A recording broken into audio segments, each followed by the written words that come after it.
El fútbol no es solo un deporte, es negocio, es política y cada vez más es disputa geopolítica. En los últimos días se conoció que Tether, una de las principales criptomonedas del mundo, con sede en El Salvador, ofertó para comprar la Juventus, uno de los clubes más importantes de Italia y de Europa. Los contactos para esta operación los habría realizado el empresario y político uruguayo Juan Sartori, ex candidato a la presidencia. La oferta fue rechazada, pero se trató solo de un primer contacto, un tanteo que pone al fútbol europeo en medio de una disputa geopolítica y financiera. Bienvenidos, bienvenidas. Esto es Enfoque con Alejandra Patrone, hoy junto al periodista y analista político italiano Matteo Forchiniti. Estamos viendo el nacimiento de una nueva élite de poder criptofinanciera y transnacional que ya no necesita estados ni bancos tradicionales para disputar influencia global. ¿Ustedes qué piensan? Hacemos el contacto con nuestro entrevistado. Enfoque. Una mirada profunda y decolonial a los hechos más importantes de nuestra historia. Mateo, ¿cómo estás? Bienvenido a Enfoque. Es un gusto recibirte. Buenas tardes, muchas gracias. Mateo, contanos por qué una criptomoneda como Tether quiere comprar un club histórico del fútbol europeo como es la Juventus. Sí, yo hago una premisa.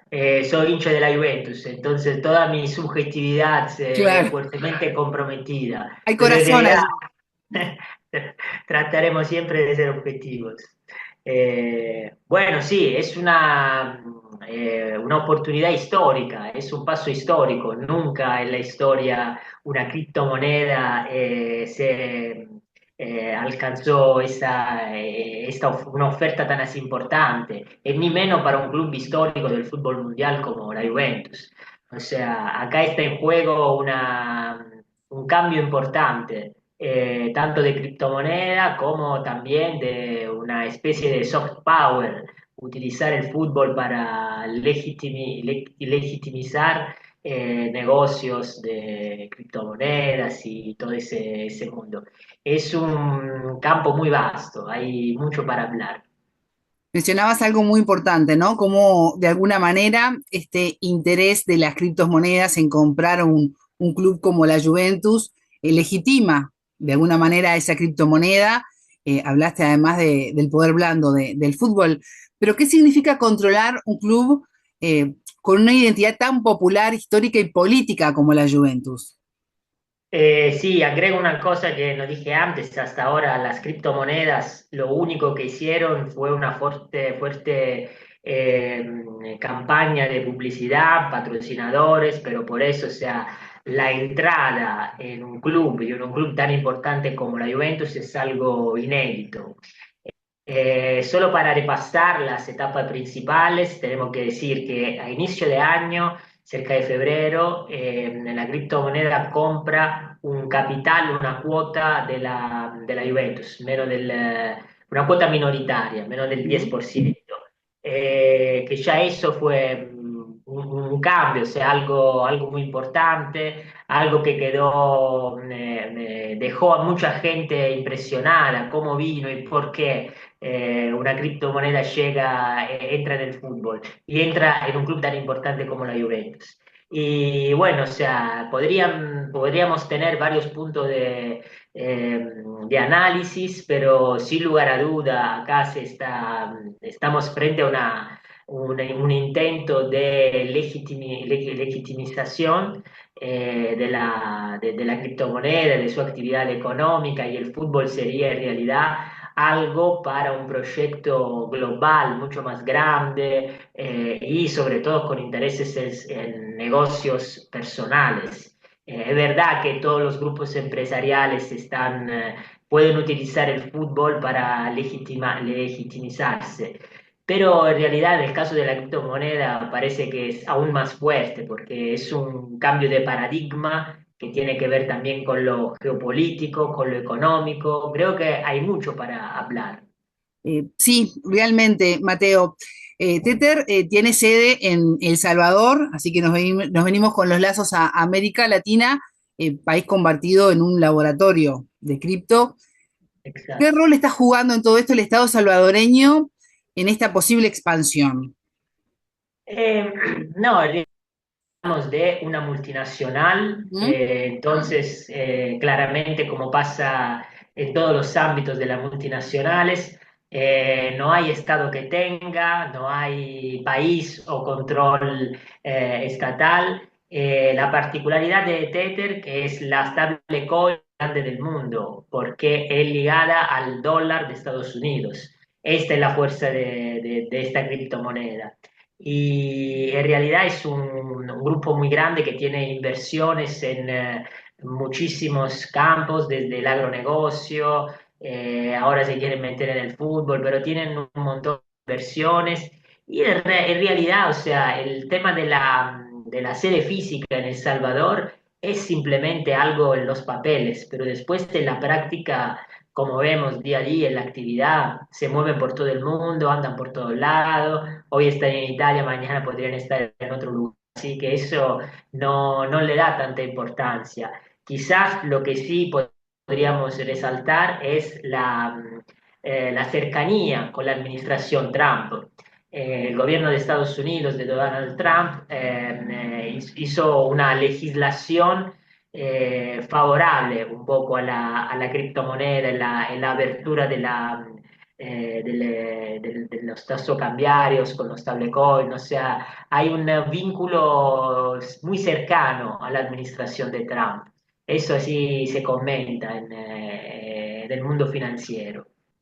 Mateo, ¿consideras que de alguna forma la compra de la Juventus sería una forma de entrar en el corazón de Europa desde la periferia financiera? Es una forma de entrar en la elite del fútbol Ujú, mundial, eso sí, sin lugar a duda. También tenemos que decir que la Juventus rechazó la oferta. Se hablaba de 1.000 millones de euros más 1.000 millones de euros en inversiones futuras. Como vemos, hablamos de números muy grandes muy altos. Y o sea, la jugada es sin duda es la oportunidad de entrar en el mundo global financiero del fútbol. Y también tenemos que hablar de una figura emblemática de todo ese proceso. Antes hablábamos del Salvador, pero una figura muy importante acá es Juan Sartori, el ujú. uruguayo Juan Sartori. Sartori es el hombre que sigue de cerca el vínculo de la criptomoneda Tether con Juventus, con la Juventus. Pero Sartori no pudo entrar en el consejo de administración de la Juventus. O sea, cuando Tether en febrero de este año, a inicio año, compró su cuota minoritaria, tiene derecho, sigue teniendo en día derecho a una persona en el consejo de administración. Pero en realidad Sartori, que era la persona que sigue el proceso de cerca, no puede hacerlo porque tiene participación en otros dos clubes de fútbol. Se lo impiden las reglas de la UEFA, de la Federación de Fútbol Europea. Sartori es el dueño del Sunderland, un equipo de Inglaterra, y también es el vicepresidente del Mónaco. O sea, como vemos, agregó otro, Ujú. quiere agregar otro club más en su cartera personal. Esta vez a través de la criptomoneda, los otros dos casos no, es él como empresario. Pero es una figura emblemática para mí porque puede unir América Latina con la finanza global, el fútbol mundial, y estamos hablando de un dirigente de alto nivel, de alto peso, que simplemente por una limitación legal no puede estar ahora en el Consejo de Administración de la Juventus. Pero en realidad es la persona, según todos los analistas, era la persona, es todavía hoy en día la persona que maneja más el vínculo, la relación y el objetivo de la criptomoneda Tether con la Juventus. Así que él es personaje emblemático, Ujú. con Y un esto, pasado de político también, lo claro tenemos que que... sí. Hizo Esto una puede- participación en la legislatura pasada en Uruguay con el Partido Nacional. Es una persona con mucho poder. Ujú. ¿Esto podría abrir de alguna manera las puertas de una criptofinanciación del fútbol europeo? Podría ser. Yo creo que podría ser el primer paso para eventos de esta naturaleza, utilizar el fútbol para legitimar cambios radicales en la economía, en la sociedad, lo que pasa con las criptomonedas y veremos lo que va a pasar.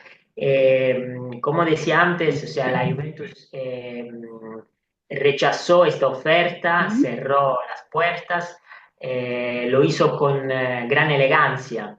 Ahora, si quieres, hablo un poco más de la propiedad de la Juventus, porque también es emblemática en la historia del capitalismo en Italia. Hace 100 años, hace más de un siglo, la familia Agnelli, una familia de Turín, de la ciudad de Turín, la dueña del equipo de fútbol más grande de Italia. È un vínculo que sigue generación tras generaciones. Hoy en día está el grupo, está el nieto del presidente más importante, John Elkann, se llama, y la sociedad que él controla se llama Exor, que tiene una cuota del 65% del club. ¿Dónde voy? Voy que esa familia que es la dueña, por ejemplo, de la Fiat, Auto, ¿no? La industria automotora más importante de Italia, o sea, es el símbolo del capitalismo italiano, una empresa gigante que pero sufrió enormemente en los últimos años la crisis económica, la globalización tiene un imperio muy grande y está en muchos negocios. Justo en estos días se está por vender el diario La Repubblica, Ujú. el segundo diario más importante de Italia. Tiene muchos negocios, está en crisis, está en un periodo difícil y quiere vender algo. Pero con particular, que el mismo grupo, el mismo presidente Elkan lo dijo, acá hay un vínculo afectivo, hay una historia, la historia de la familia, hace 100 años que estamos aquí y lo dijo con gran elegancia, creo, dijo, gracias, podemos colaborar en varios proyectos, pero la Juve no está en venta. Entonces cerró.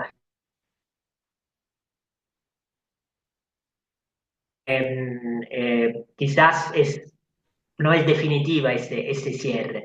Habría que ver los desarrollos a futuro cómo están, porque también la oferta de Teder llega en un momento muy particular para la Juventus, porque son varios años de crisis deportiva, malos resultados, una gestión deportiva bastante mala y crisis financiera que empezó básicamente desde hace unos años cuando ficharon a Cristiano Ronaldo, un Ujú. ícono de la historia del Sí. fútbol, todo eso, pero que tuvo en realidad una consecuencia económica devastadora. Vino el COVID, no pudieron recibir los ingresos de las entradas y se cayeron los ingresos y a partir de ahí plum, el club empezó una caída bastante fuerte y bueno, es el contexto, el escenario hoy en día sería ideal con esta crisis deportiva y financiera, sería el contexto ideal para un cambio de propiedad.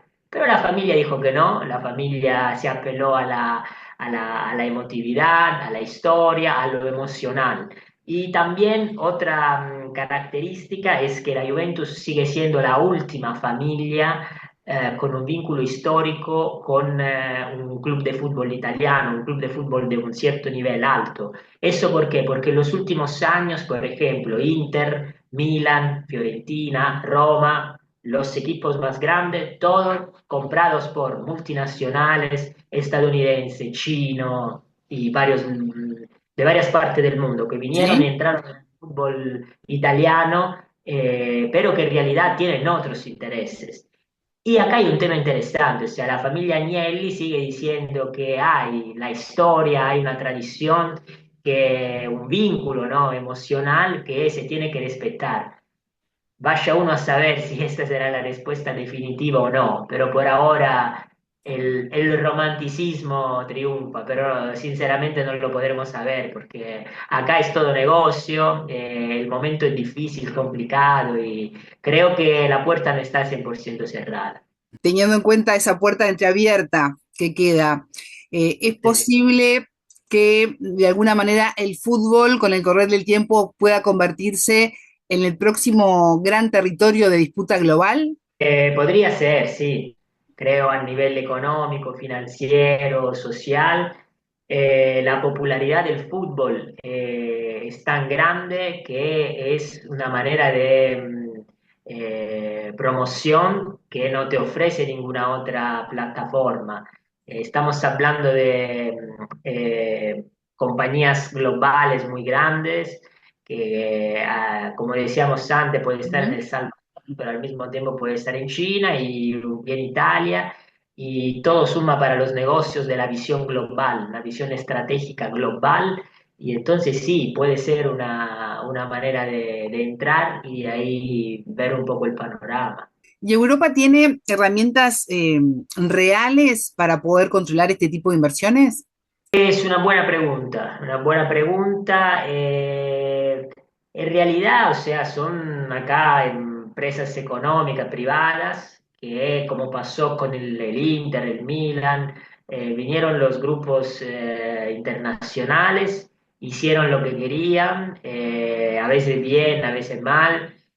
Muchas veces mal, te diría, no por pesimismo, sino por análisis de la realidad. Por ejemplo, el Inter cambió de una propiedad a otra, no se entendió nunca bien, tenía una deuda, quedó algo un poco enigmático. La Ujú. Fiorentina hoy en día es última en la clasifica y la propiedad que tiene parece lavarse las manos. Eh, Creo que sinceramente es un peligro, porque el fútbol tiene la componente romántica, ¿no? De la pasión de la gente, entonces se ve un poco diferente, pero volviendo a tu pregunta, en realidad no son mínimos los controles y eso que un Estado puede hacer, porque en realidad acá no es un Estado, como decíamos con El Salvador. La partida es mucho más grande. El contexto es global y un Estado solo no puede controlar mucho, me parece a mí. ¿Y cómo se tomó esta propuesta desde la política? ¿Hubo algún tipo de resistencia o no se opinó al respecto? No, bastante silencio, te diría. A ver lo que pasa y todavía es un tema como de, no, que claramente se habla porque hablamos del equipo más importante de Italia. Eso sí, sin duda. La Juventus es el cuadro más popular en toda la península, en todo el país. Entonces sí, es una noticia importante, pero a nivel institucional, a nivel oficial, no hubo no hubo nada. En Italia existe un organismo que se llama la Consob, que justamente controla las operaciones financieras. Pero en realidad, en ese caso, es una oferta, o sea, no hubo nada de concreto. La dueña, la familia propietaria del club rechazó la oferta, así que todo esto es especulación. No tenemos una operación definitiva para poderla después investigar, estudiar y controlar. Todo eso es simplemente especulativo. Capaz que pasará más adelante, en futuro, pero todavía es muy temprano y no lo sabemos. Lo que sí te puedo decir, creo que adentro de los hinchas, del mundo, digamos, de los aficionados, es un poco como un terremoto, me parece a mí, porque el club va mal, la situación es mala deportivamente hace años y viene otro que te promete proyecto grande, pero que en realidad no le tenés tanta confianza. Y como que estás en dos lados y no sabes a dónde, qué camino elegir, ¿no? Es como una tormenta una tormenta de nieve en un lado y una tormenta de lluvia torrencial del otro. Los dos como que no parecen un panorama alentador, pero el tiempo dirá. Suena complejo, ¿no? Que el mundo de los hinchas, el corazón y la pasión se abra al mundo frío de la criptomoneda. Pero bueno, hay necesidades económicas en todos lados, ¿no? Vamos a seguir atentos a lo que ocurra en este primer intento, Mateo, fallido, pero que empieza a tomar este terreno en la polémica y en la conversación de los italianos y el mundo. Sin duda, sin duda. Yo creo que habrá otros intentos, como hablábamos antes, y esto es un primer paso, pero en realidad van a pasar cosas, me parece, de acá en adelante. Tanto con la Juve, pero podría ser otro club, podría ser otro país, digamos, no creo que sea solamente la Juventus. En ese caso sí, porque ya se concretizó algo, la criptomoneda tiene una participación minoritaria hoy en día, eso sí, algo inédito, pero veremos, el futuro se verá. Matteo Forciniti, analista político y periodista italiano, muchas gracias por estos minutos con Enfoque. Gracias a ustedes.